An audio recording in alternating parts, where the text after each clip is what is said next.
Okay, welcome back to the channel. Happy Taco Tuesday. And yeah, we're going to give it a few seconds so everybody can stroll on in. And today's episode, there was a little bit of something on Y&R. But bold, it was what it was. I'll just say that much because to me, I was finding myself zoning out of today's episode. But you know what? We'll talk about it in a second once everybody stroll on in here. So we'll give it a moment. Hey, Grace. Welcome, Aisha. Welcome, welcome, welcome. Hey, Melissa Spencer. Tommy, Angela, Rosalie, Vicky. Hey, Belinda. Happy Taco Tuesday.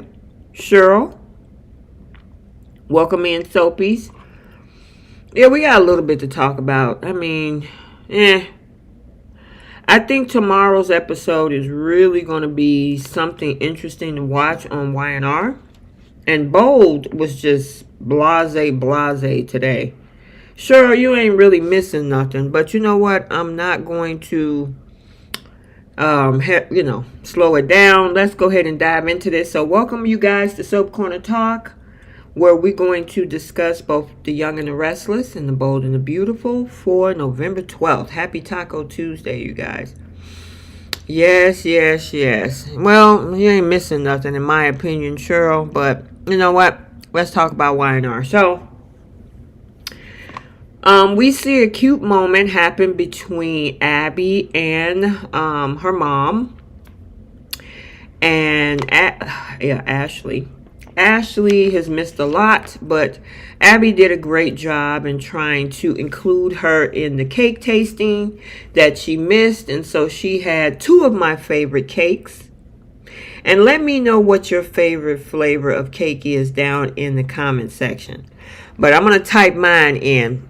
And when I heard her say that the cake flavors were lemon and red velvet, I was like, oh, that would have been hard for me.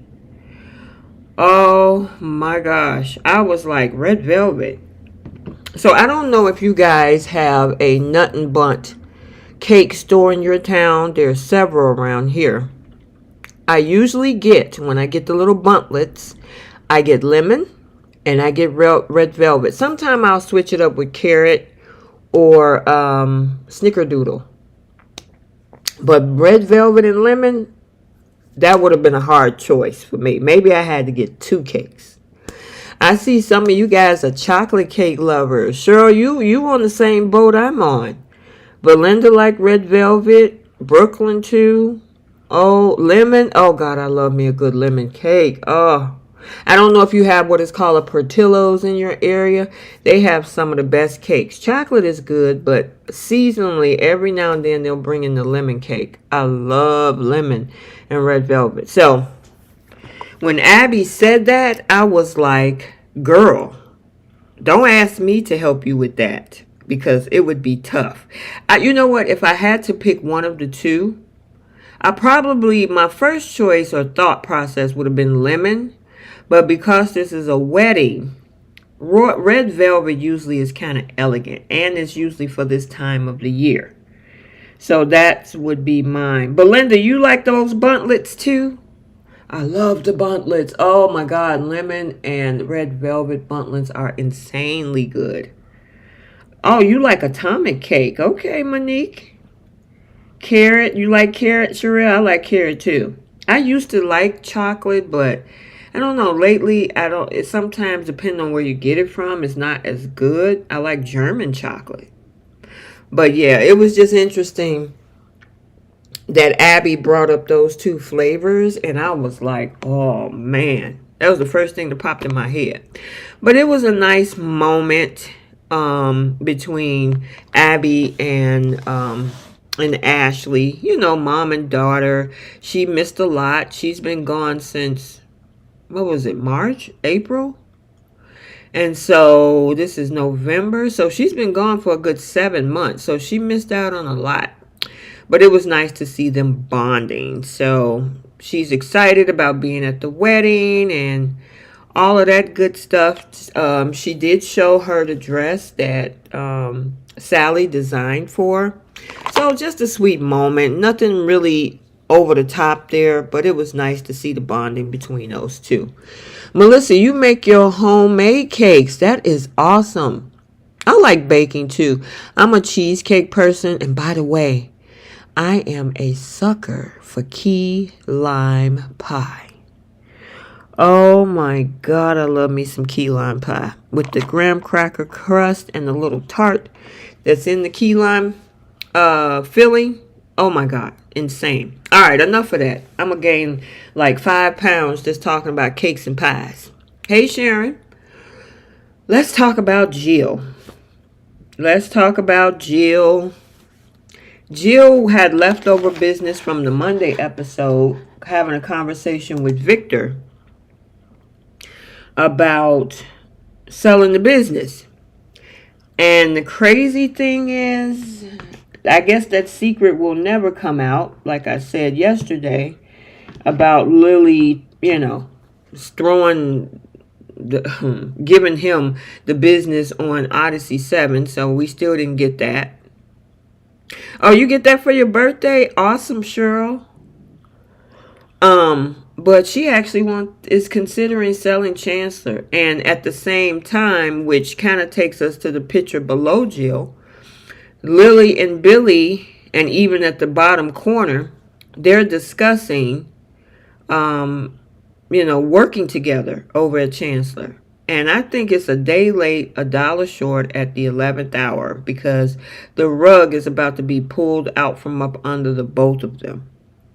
There was a little conversation between Devon and Lily. Lily decided to put her anger toward Victor aside and go and support Devon at his wedding. So that was good, because at first she was like, I'm not going to be there. Oh no, if Victor and Nikki is there, I'm not coming. Maybe you should tell them to come. And Devon was like, Victor is the father of the bride. I don't think that can happen. So I'm glad she kind of calmed down a little bit and decided to, listen, I'm not trying to make y'all hungry in this chat, but she brought up cake, so I had to bring it up. Anyway, she decided to go to Devon's wedding, but Devon and Billy, yeah, they were throwing shots at each other. So, Devon and Billy was like, well, she's do this. And you know what? I wasn't here to talk to you. And Lily was like, excuse me, hello? I'm sitting here. And Devon, I will see you tomorrow. I love you very much. Let me talk to Billy. So then she said, listen, we got to be equal partners. If I'm going to work with you, you got to let me be co-CEO. I don't want to work for you. You're not going to be the boss of me.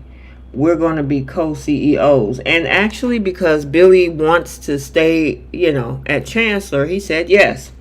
But unfortunately, as much as they are agreeing to be partners, that partnership is not going to happen. I don't think, based on the spoilers, and especially the Friday 15th spoiler, where Victor add another piece to his legacy, it looked like he got his hands on Chancellor. And I'm curious to see what both Jill and Billy is going to, Lily and Billy are going to think about Jill's decision. That is going to be a crazy one right there. So yeah, they're going to get the rug pulled out from up under them. Devon and Billy nearly went to blows. I know, right, Jacqueline? Connie Cheston, I know you probably hope Jill don't sell, but based on the spoilers, it looked like she's going to do it. Especially based on the spoilers for this upcoming Friday. Yeah, it sucks. Because then what does that mean for Billy? Lily can go work over at Winters, right? But what does that mean for Billy? He will be without a job once again. And I'm wondering what the relationship is going to look like between him and his mom. You know what I mean? Unless there's some sort of provision that Jill have Billy working for Victor, which I don't see that happening, because Billy and Victor do not get along. And you know, of course, Victor told Jill that he's going to let Nikki run the company. So, yeah, I think it's a wrap. Listen, Cheryl, I don't think so either. My question is, has she really completed her therapy? Because she was just going through, she's an outpatient right now, but she was just going through all of the therapy. Well, she went through a little bit. She was gone for like a week. And then Nikki came back saying, oh, I'm fine. I'm out of rehab for after a week and I'm an outpatient. So they really rushed her therapy. She seems to be doing fine right now. But yeah, that's a big company. We'll see if we'll see if you know, Nikki can actually handle it. Belinda said Nikki is absolutely not qualified to run a big company. You know what? Drop it in the chat. Let me see what y'all think. Write yes if you think Nikki can handle it. Write no if you think that she cannot. Let me see what y'all think. Yes or no? If you think Nikki can handle running Chancellor, or no, you think she's not qualified. I want to see what you guys think. Melissa says no. Myra says no. Oh my God, look at all the no's. Oh my goodness. I mean, writers, if you're listening in the chat, they're saying that they don't think Nikki can handle it. Wow, I don't have not one yes. Hey, Bree girl. Happy Taco Tuesday, girly. Wow, okay. So y'all don't think Nikki can handle it. How is she even qualified? You know, and that's the thing. She only ran Newman Media for a short time. And then they brought in that whole alcoholism story. So, Sherelle said, I think she can if Victor is by her side. Wow, okay. Bree said, Nikki, nope. She is barely qualified over Diane. Ooh, that's a good one. Yeah. Oh, Bridget says yes. Okay, well, we'll definitely find out if she can run a company of that magnitude. We saw what happened with Newman Media. Let's see if she can handle something 20 to 100 times bigger. And it depends on who she put in place, because I mean, where is Victoria going to stay at Newman? Oh, wait a minute. Claire is going to be working over there with her. So she'll have Claire working with her as well. You know, so we'll see how that combination works when Claire goes over there. Belinda said, I did enjoy seeing Nikki playing the piano. That was cool. It was cool. It was. She's back to her old stuff like they used to do at the ranch. All right. Then before we talk about what happened in that hotel room, Devon came over, happy to see, you know, his soon-to-be mother-in-law, and smiling and happy about the big day tomorrow, and they're hoping that it goes without any hiccups. Well, we all know anytime that there's a big event on Y&R, there's always hiccups. So I don't know if we're going to go free without any bumps in the road when it comes to something showing up or somebody getting hurt or big something happening. Because we did see that little promo about Phyllis being looked like maybe in some sort of a car accident. So I'm looking forward to seeing the November 13th episode and the 13,000th episode. So that's happening tomorrow. So I know Bree and I probably will have a lot to talk about tomorrow night. All right, and wrapping up this episode, we got to talk about the whole thing with Sharon and Phyllis in that hotel room. Let me say, I didn't know what Sharon was going to do when Phyllis walked in that room and she got caught. And I was like, oh, yeah, you're done, girlfriend. Can we say it was absolute crazy work, or shall I say nasty work, where Sharon was able to talk herself out of this whole situation in that room? I'm like, writers, I got to give it to you, because I didn't know how Sharon was going to get out of this. And like Chan said, well, let's talk about the blackout, because she had another blackout and she was knocked out on the couch like what we saw, what we see on the screen on the third picture on the left side. That was crazy work. When she woke up, Chance was sitting there asking if she was okay, asking what she's doing in that room. She said, I came in that room to check and see if she was fabricating evidence, because she said that I had evidence that she has evidence on me. And I'm like, she kind of did what I told her to do on Monday. I don't know if you guys remember me saying this. What you say, Bree? Yes, we will. T and the idiots on bowl. Girl, you so crazy. I know. But remember I said this, I think it was yesterday's chat, where I said instead of going in that room, she could have went to the police and said, hey, Phyllis Summers told me that she actually found evidence, but she's blaming on me. If she has evidence, it's obstruction of justice, and you don't have evidence. Remember, I don't know if you guys remember me having that conversation with you guys. But in some sort of obtuse, alternate way, she kind of did exactly how I thought it should go. And when she told him, well, I came in here to check to see if she actually had evidence, or could she be fabricating evidence on me? She said that she has evidence on me. And Chance was like, you got evidence?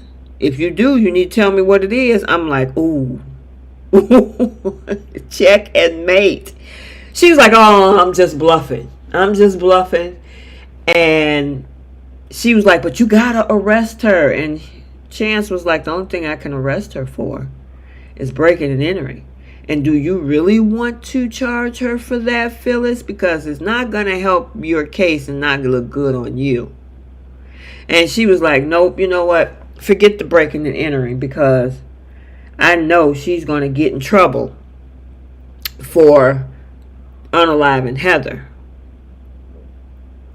I'm like, wow, she just got herself out of here. And Sharon was like, Chance, do you need anything else from me? Are we done here? Am I free to go? Chance was like, hey, you're free to go. She sashayed out of that room I was like, writers, I got to give it to you.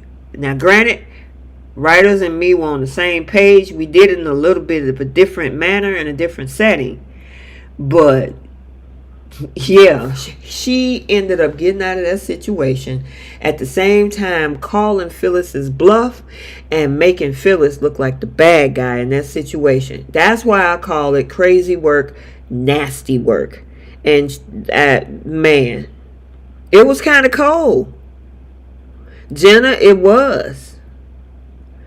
Sharon Case is playing the heck out of this role. You are absolutely right, Sherelle. Absolutely right. Hey, Sandra, number 33 of 92. Yeah, hit the like button. Oh, Delmonica's in the house. Hey. Jenna came in too. Oh, man. I was like, that was crazy. Because any other time, she would look absolutely guilty. It's like, listen, if I didn't do anything, why am I going looking for something that I know I didn't do? So technically, she looked really guilty right now. But when Sharon called Phyllis's bluff on that evidence, she was cooked. Check and mate. And the only thing, as Chan said, hey, is breaking and entering. Do you want to actually charge that? Because that's not a good look on you, Phyllis. Oh, no. Don't worry about the breaking and entering. I'm going to let that go because I know she's going to get the final charge of unaliving Heather. Man. Bree says something tell me that they might drag this storyline out to February sweeps. Girl, they better not. Oh, no. We've been at this since June.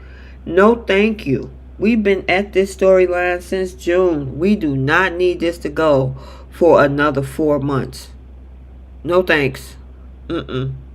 No.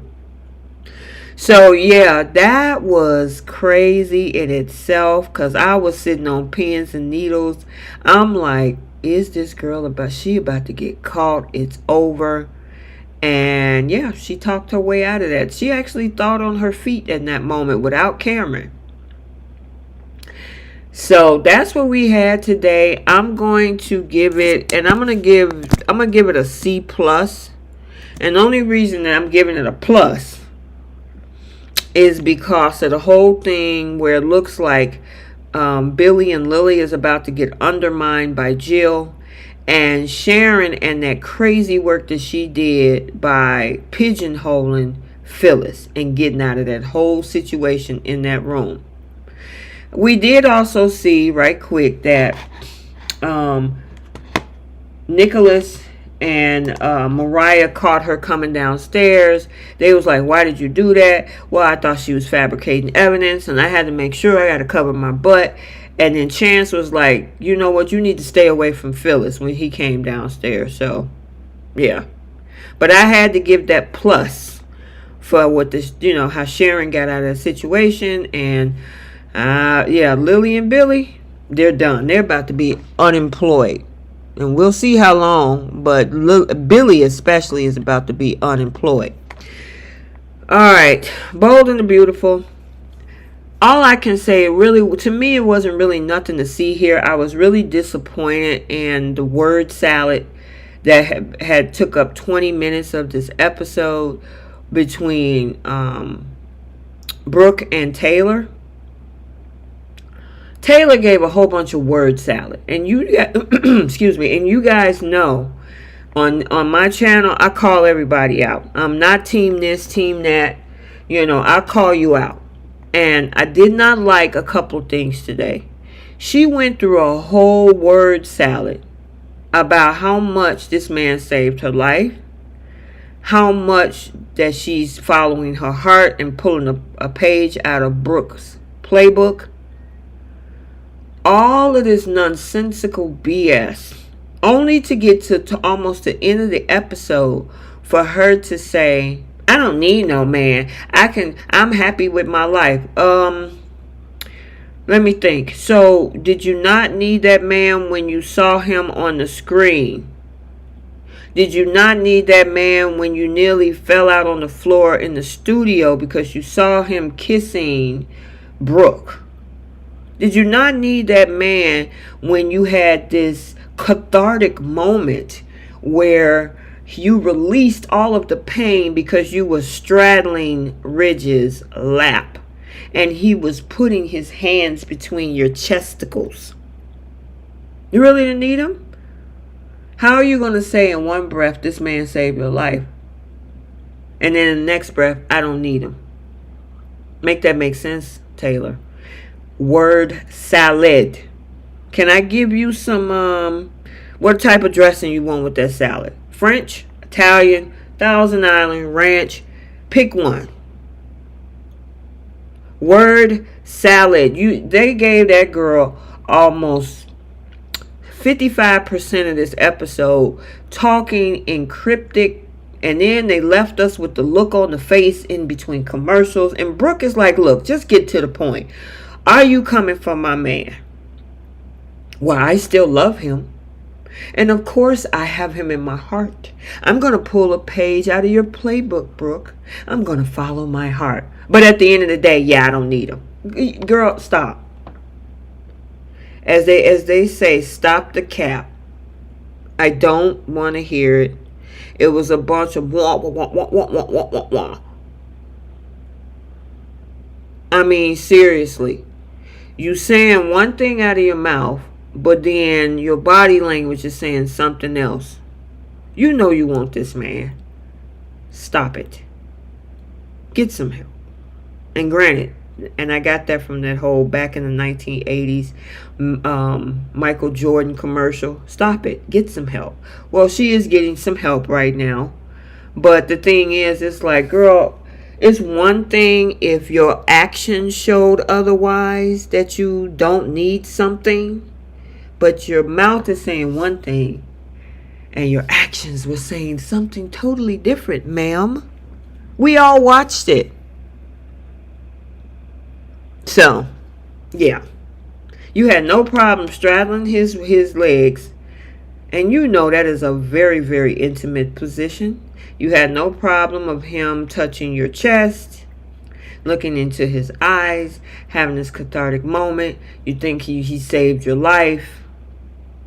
And then because it comes on from 12:30 to 12:57, where I'm at in the Central Time Zone, somewhere around 12:52, 54. She goes into that whole speech about what she don't need. I'm like, girl, bye. As they say, baby, bye. Yeah, she was playing Brooke. She playing her, trying to get her lulled into a false sense of security. I don't want your man. I don't need him. Yeah, okay. Right. Then we got Steph. Oh, Steffi. I thought you was not playing matchmaker. It's my turn to come down on you. I've been given Hope the 3rd degree over the past several weeks. It's your turn. I thought you didn't want to play matchmaker. Now you're trying to talk your daddy into, number one, making sure he support you. And number two, where's your heart at, Dad? What do you feel about Mom? I know you broke her heart, but you're the one that put her back together. I'm like, oh, Lord, here we go. Here we go. Mm-hmm. You're right, Jenna. He will come around sniffing again. Yep. Hold on. I just had a spoonful of soup. I like making pho. If you guys are familiar with pho, P-H-O, I make a good broth for my pho. So I just want to put that out there. Anyway, I had put it to the side because it was really hot when I had it, and it's cooled off and it's look and smells so good. Anyway, back to what I was saying. I'm like Steph.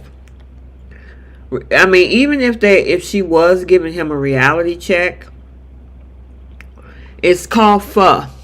P-H-O. Look it up. It's an Asian type soup. Anyway, yeah, I'm like Steph. It's one thing if you're worried about support and all of that. Okay. And then he was like, I'll support you. You're my daughter, blah, blah, blah. Oh, you made bone soup. Okay, cool. Nice, Aisha. Bone broth. I know exactly what you're talking about. But you trying to low-key get your dad on board with trying to come for your mom. Ain't nobody slick. Both of y'all. Your mom ain't slick and you ain't either. You know that you're trying to play matchmaker, just like your mom, Tay-Tay, is trying to play on Brooke's emotions with all of this. Both of y'all ain't slick. Come on now. Let's not play like that. Sandra said, I can't believe Steffi is still pushing her parents. The man dumps your mother at the altar all the time. Exactly. Her mom just went through this 2 years, a year and a half ago? What was that, 2022? Yeah, with the CPS call. That was November sweeps 2022. And I'm like, why you got out of that situation with Liam, but you want your mom to stay in that situation because that's your dad. Right. Bree says this girl is pushing 40, trying to play matchmaker for her mom, knowing that Pinecone Poppy ain't worth a darn. Tell me about it. Exactly, Aisha. So I'm like, you know what? Let him have Brooke. He's scared of her anyway, which is why he keep making his way back over there. But he won't. He'll keep playing and doing mixed messages, and Taylor would be having her word salad, and Steffy will always continue to play matchmaker when she say, I'm not going to play matchmaker. Craziness, So, even if Ridge went to Taylor, it won't last long as soon as Brooke walks away and starts seeing someone else. Exactly. He's a waffler. He's waffle king, just like Liam was waffle boy. Hey, Sportzilla. Welcome. Jenna said, I would like to see Steffy level with Ridge and tell him off. I don't know if that's going to happen. He's so scared of Brooke, he can't even do nothing. He don't know whether to support his daughter. The time him and Brooke had a conversation, last week, he put it off on Steffy, like, well, Steffy the one that fired her. I just walked her to the door. Brooke got a hold on him in so many different ways. I'm just like, you know what? Stay with the woman. And Taylor, leave that man alone. Writers, bring Taylor a new man. Bring Taylor a new man. Come on. Bring Taylor a new man. Let's just get her out of the limelight. And I can guarantee you, if that man is fine, Brooke will be trying to come after him too. So, listen. Give her a new man. Let Brooke stay with Pinecone Poppy, as Bree called him. And call it a day. Monique said maybe Ridge need to look in another keyhole. He need to do something. He getting on my nerves. Both of them. All three of them. Taylor is playing games. Word games. Steffy is being matchmaker. And Pinecone Poppy Ridge is mixed messages. And he's scared of Brooke. It's like, really? It's just crazy. What are you talking about, Sportzilla? Writers, bring back Krista and a new man. I don't know if the Krista thing is going to happen, Sandra, but bring a new man or something. And get her away from Ridge. Ain't nobody got time for all that nonsensical BS. Let him be a doctor from the hospital. Maybe Finn introduced him or something. She's a doctor. Let her meet up with the other doctor. Or just like when Steph was in the hospital and she met Finn, she's going to see Dr. Buckingham from time to time. Maybe she'll run into a handsome doctor at the hospital. Or a doctor that happens to treat her or meet her in the doctor's office for a checkup or something. And this hot, handsome doctor see her and boom, there you go. Can we do that, writers? Please. Police. Oh, thank you. I'm glad you do, Sportzilla. Give Taylor Justin or Jack. I mean, I'll be cool with Jack or Justin. Probably more of Jack. Jack look like he's supposed to be a doctor or something, right? What about Jack? Maybe she'll run into him at the hospital. The only problem with that is that Lee would probably be trying to run interference. Yeah, I know, Jenna. Belle is not going to let that happen. So, and then this last storyline, which I got to say that, I will say that Crew Moral have a lot of, the way that he does some of his scenes, it definitely reminds you of his dad, Josh Morrow. How he moves and some of the things that he say and his mannerisms. I'm like, you definitely have been learning from your dad. So I got to give Crew Moral that much. But was I interested in the storyline? No. I think he's a very attractive young man. She's a gorgeous girl. I don't know if I can actually dive deep into this whole thing. I guess. I guess they want to have a difference of age groups and variety of storylines, and that's cool. They tried that with the Luna and RJ thing and threw in Zende, and that was a hot mess. Even though Luna she's back, but they really edited the heck out of that scene. I don't know if I'm cool with every time him being on his knee all the time, but they are two very attractive young people. There's this guy, her ex, that's supposed to be stalking her. She don't want to be in the limelight because she obviously don't want that guy to find her, and she wants to leave her past in the past. My thing is, and I think we said this yesterday, go tell Eric and Ridge, you're working at that company.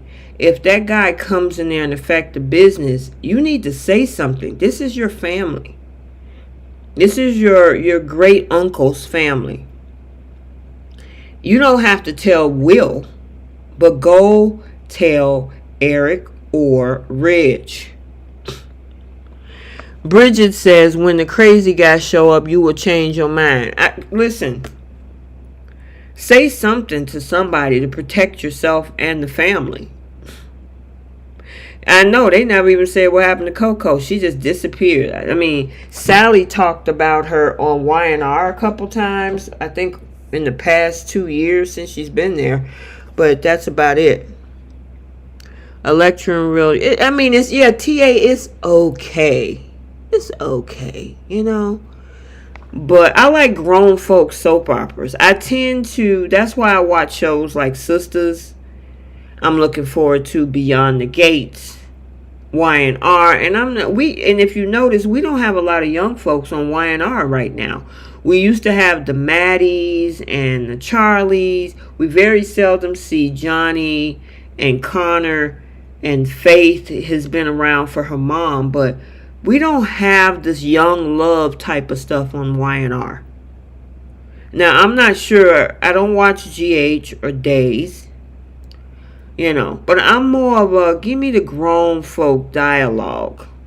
When you can kind of talk risque. I tend to, and I don't want to be judgmental because there's some people that might be interested. This is just my opinion, and it's not, going to overshadow anybody else's, right? But I like grown folk storyline. The whole, I see them more of a freeform channel type thing. Or what is the other channel that my kids used to watch when they were in their younger 20s or late teens? The Vampire Diaries type stuff, which was like a young love soap opera. Now that was a little bit on the dark side, but, I don't watch Zatima either. It's just too outrageous to me. It doesn't make sense, and it don't coincide with Sisters. So, but yeah, I like the grown folk dialogue. When we got this stuff going on with Carter and Hope, I don't know if I wasn't too keen on seeing the romance bedroom scenes between RJ and Luna before we knew about her plot or whatever. But I'm like, I just don't have an interest in that. Yeah, not every storyline is for everybody. You're right, Brie. So, yeah, teeny bopper plots. That's what you call them, Allison. Yeah, I like grown folks soap operas. I kind of, the cheating scandals, the hostile takeovers, the stuff like that, and I just think that a dialogue such as this, and no shade to Crew Morrow, or I forgot her real name, they are gorgeous couples. But that's why you have some people watch Married at First Sight and Love is Blind versus Love Island. Love Island is more of a younger demographics, where you might have a few older people watch Love Island. I watch it all because I like dating shows, but you will find Love is Blind has an older group of people, or Married at First Sight has an older group of people versus Love Island. Most of them are in their 20s, stuff like that. So, Luna didn't even care for her love scene with RJ either. Right, Bree? So I'm just saying, I know they want to try to appeal to maybe the next generation, but unfortunately, writers, because I have a 24-year-old and a 27-year-old, most of them are watching independent content. So there are a lot of YouTubers who are younger couples and they follow them, or they're on TikTok watching short form content. They're not watching soap operas. Not all. I can't speak for everything because I don't like speaking in absolutes. But from what I've seen, with my kids and people around their age group, they're on social media. And if they are watching any type of long form content, they're either watching the movies, they're watching Netflix, and they're usually watching like younger YouTubers with their independent content. Yeah. Love is Blind. Yeah. So I don't know if I know what they're trying to do, but I guess they'll have to see how everybody is feeling about this new couple, So Cynthia says, have you seen Queen's Quarters of Dating? Ooh, no, I have not. I don't like ratchetness. I don't think Lisa Ray, I'm not saying she's ratchet, but I don't watch the Love and Hip Hops or the stuff like that. I'm more of, I tend to like to gravitate more to like genuine connections instead of over edited reality TV. So I have not, to answer your question, but yeah, so I'll just leave it right there. All right, let me grade it. I'll give it a C. I'm going to give it a C. All I saw were a bunch of matchmaking. I saw a bunch of word salad from Taylor. And even though, like I said, Crew Moral and the young lady that play Electra, they're a gorgeous couple, I don't know if I'm really interested in the storyline because I like grown folk dialogue. Oh my God, look at all the D's in the chat.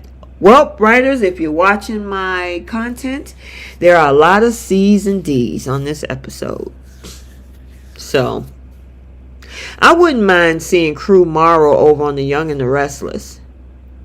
Maybe he's too young to take the place of Noah, but it would be interesting to see how he would interact with his dad in soap dialogue.